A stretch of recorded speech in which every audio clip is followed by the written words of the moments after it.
Morning Sanjeev ji, पहले तो आप बताएं कि आप आज थोड़े डिसअपॉइंटेड हैं या एक नई एनर्जी के साथ आए हैं। थोड़े से तो हिंदुस्तानी इस वक्त डिसअपॉइंटेड हैं, लेकिन ऑफ कोर्स जो चीज़ अच्छी थी, जो जिन क्रिकेटर्स ने, जिन स्पोर्ट्समैन ने अच्छा खेला, उनकी तारीफ भी है। बिल्कुल बिल्कुल प्रियंका जी, गुड मॉर्निंग आपको, डिप्पी और अभिषेक को। बहुत डिसअपॉइंटेड, हमने क्या सोचा था और क्या हो गया। तो ये इसको शेयर बाजार की तरह तुलना कीजिए, रात गई बात गई, नया दिन नया रात। अब आप ये मत सोचिए पेटीएम आपको 500 रुपए में मिलेगा, जो भाव है उसमें लेना शुरू कीजिए। 2000 का टारगेट है पेटीएम का 2 साल में। Paytm, PB, fintech are unbelievable businesses, same is the case with Zomato. Don't see the previous highs and lows. Look at the business model. Look at the present circumstances. और जैसे इंडियन टीम है, we will come back from tomorrow onwards in a new shape. तो yes, बहुत disappointment, क्योंकि इतनी ज्यादा उम्मीदें लेके, लेकिन जैसे कहते हैं ना, after 10 straight win, law of averages has to catch up. Similarly share बाजार में भी आपको अब कल का दिन गया, नए दिन की शुरुआत कीजिए. तो पॉजिटिव ऑन द मार्केट. आज के मेरे 2 पिक्स हैं. एशियन पेंट्स, जो मैंने अभी रूट चेक किए पेंट इंडस्ट्री में, because of this fall in crude, Asian paint will see at least 150 basis points का अपसाइड. साथ में they are a market leader as far as decorative, having a 53% market share. और अगर कोई blue chip मुझे अच्छा लग रहा है इस भाव पे, वो पेटीएम है, सॉरी एशियन पेंट्स है. एशियन पेंट्स मेरे हिसाब से 3300 3350 का टारगेट है. आपको 3100 का स्टॉप लॉस रखना है. ब्लूएस्ट ऑफ ब्लू चिप जो मार्केट शेयर गेन कर रहा है, और अभी इनपुट कॉस्ट है फॉलन. दूसरा, फ्राइडे को जो सेलिंग थी बैंक निफ्टी और एनबीएफसी में ओवरडन थी. I will now put my money और एलएनटी फाइनेंस. एलएनटी फाइनेंस के last 3 quarters have been the strongest in the last 4 years. और कोई दो राय नहीं, जिस तरह से मैनेजमेंट ऑप्टिमिस्टिक है, 25 basis points of credit cost increase will not mitigate their loan growth. And you know, they are the largest players in the 2-wheeler 3-wheeler segment, जहां पे बहुत स्ट्रॉन्ग ग्रोथ है. उनके निम्स भी अच्छे हैं. तो 148 150 वापस मुझे दिखता है 136 का स्टॉप लॉस. अगर 2 घंटे भर ठीक है. ये 2 शेयर एल&टी फाइनेंस होल्डिंग और एशियन पेंट्स पर भरोसा भसीन साहब को. और एशियन पेंट्स पर हमने देखा था कि थोड़े से ना प्राइस कट की खबर आई थी, बावजूद इसके शेयर चला था, क्योंकि क्रूड में हमने ठीक ठाक नरमी देख ली थी. भसीन साहब, क्रिकेट वाली चर्चा को तो क्या ही आगे बढ़ाना है, और आप तो बिल्कुल इंट्राडे प्ले करने में यकीन कर रहे हैं. तो इंट्राडे के लिए अगर स्टॉक्स चुनने हो तो आपकी नजर कहां पर है? तो इंट्राडे में तो आपको दिख ही रहा है कि आरईसी, पीएफसी और रोल पे हैं. बीईएल ले लीजिए, कहीं भी डिक्लाइन मिले. आज अगर मैंने कोई सौदा करना है तो मैंने जैसे कहा, एल&टी फाइनेंस मुझे बहुत अच्छा लग रहा है, ओवरसोल्ड था. और अगर दूसरा मैंने इंट्राडे लेना तो State Bank of India. State Bank के चेयरमैन ने कहा कि हमें कोई दो राय नहीं, हमारा half yearly profit is added to 110 basis points of what the deduction is. हमें 50 basis point, we don't need more capital, in the sense वो 81 बॉन्ड्स भी यूज कर रहे हैं.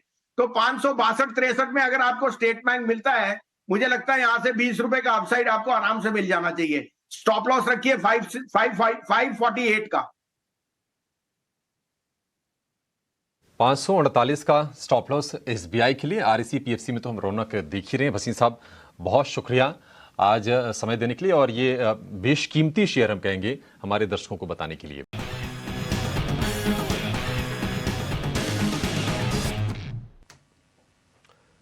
संजीव सर, बहुत बहुत शुक्रिया, थैंक यू वेरी मच आज फिर से समय देने के लिए.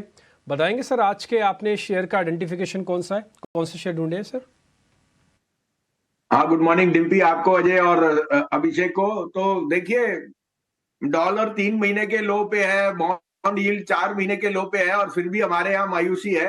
अब रिलायंस की चाल और बैंक निफ्टी मुझे लगता है आज से चलना चाहिए, मगर मैं अभी भी सोचता हूँ 20,000 का निफ्टी जरूर आएगा इस महीने. तो मेरे लिए 2 लार्ज कैप स्टॉक्स अभी पसंद है मुझे. SBI life, which has been the best performing insurance company, और जिस तरह से उनके एपी इंक्रीज हो रहे हैं एंड यील्ड्स आर सॉफ्टनिंग, उनके लिए बहुत ही पॉजिटिव है ऑन द ट्रेजरी साइड. तो SBI life would be my top pick. 1380-85 में लीजिए, 1350 का स्टॉप लॉस, 1430 का टारगेट. दूसरा, मुझे भारत फोर्ज बहुत पसंद है.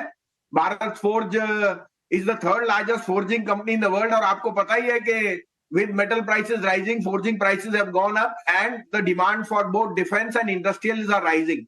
1050 पे 1065 में लीजिए, स्टॉप लॉस रखिए 1020 का। मुझे एक न्यू हाई दिख रहा है 1150 का, इसका प्रीवियस हाई था, यहां तक जाने की विशेषता करेगा। उसके अलावा IRCTC मुझे बहुत पसंद है। ये एक रेल स्टॉक है जिसने कुछ नहीं किया। 85% उसका एबिटा टिकट बुकिंग से आता है, जहां Vande Bharat will add to it. 36% comes from Neer and 16% comes from the catering. Sum of parts अगर हम पैन इंडिया ग्रोथ प्ले पे कर रहे हैं तो IRCTC 700 रुपए पे रिस्क रिवॉर्ड बहुत फेवरेबल है। 680 का स्टॉप लॉस, 800 का टारगेट।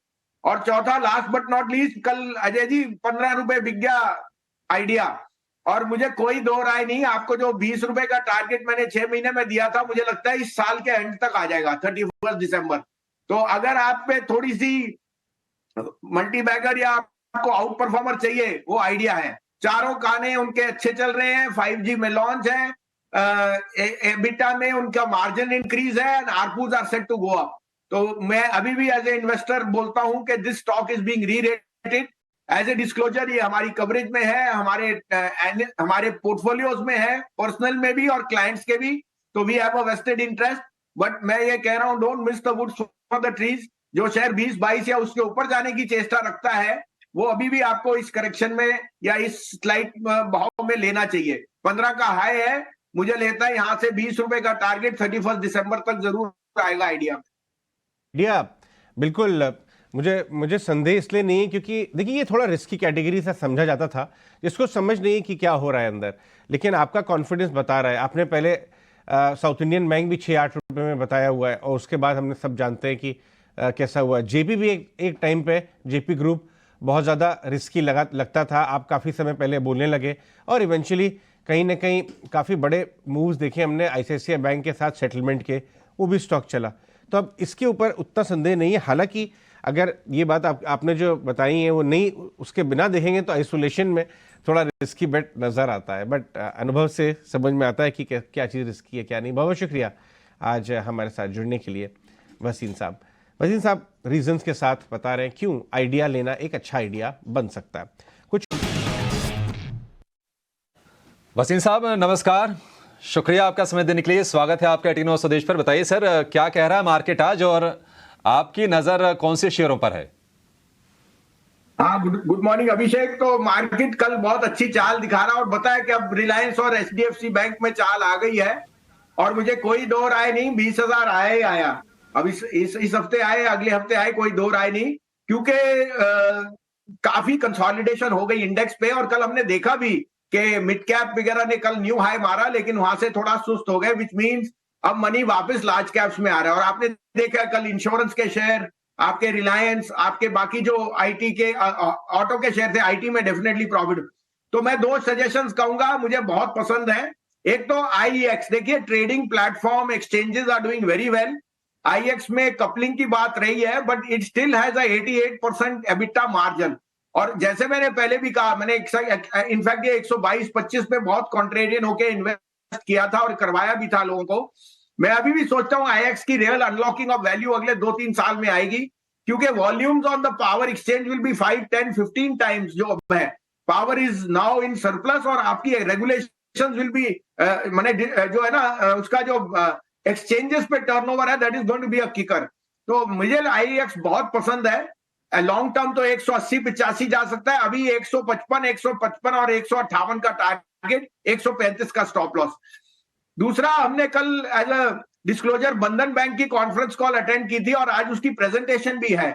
देखिए Bandhan bank has been an under performer for a lot of reason, लेकिन अगर आप उसका सम ऑफ पार्ट्स लीजिए, उन्होंने सारी प्रोविजनिंग कर ली। Cost of money for them on a retail deposit is the lowest.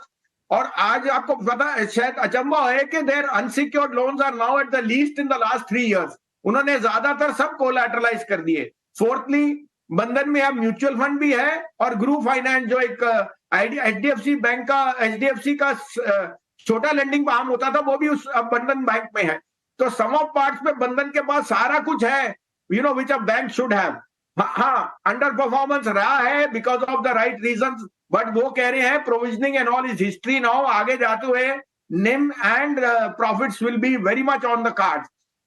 ये उसके लिए है जो थोड़ा सा लॉन्ग टर्म होल्ड कर सके, लेकिन मुझे लगता है ये अंडरडॉग एक आउट परफॉर्मर हो सकता है। मैं इनिशियल टारगेट 250 का दूंगा, उसके बाद 275 भी मैं रूल आउट नहीं करता। यहां से विद अ 1 ईयर टारगेट 200 205 का आप स्टॉप लॉस रखिए, थोड़ा कंजर्वेटिव होना पड़ेगा, लेकिन मुझे जो वैल्यू दिखती है इसकी बहुत ट्रिमेंडस है। ठीक है बसीन साहब, आपने जो आज IEX दिया ना, एक्चुअली वो टेक्निकली और डेरिवेटिव के हिसाब से हमको भी ठीक लगा, इसलिए आज हमने भी IEX रखा। धीरे धीरे सर आपके जैसे बनने की कोशिश कर रहे हैं, सीख रहे हैं आपसे ही, तो आज IEX हमारी लिस्ट में भी था। और दूसरा सर बंधन बैंक भी आपका अच्छा शेयर है, मेरे को लग रहा है कि इसको होल्ड करना चाहिए और एक बहुत बढ़िया रिटर्न देगा।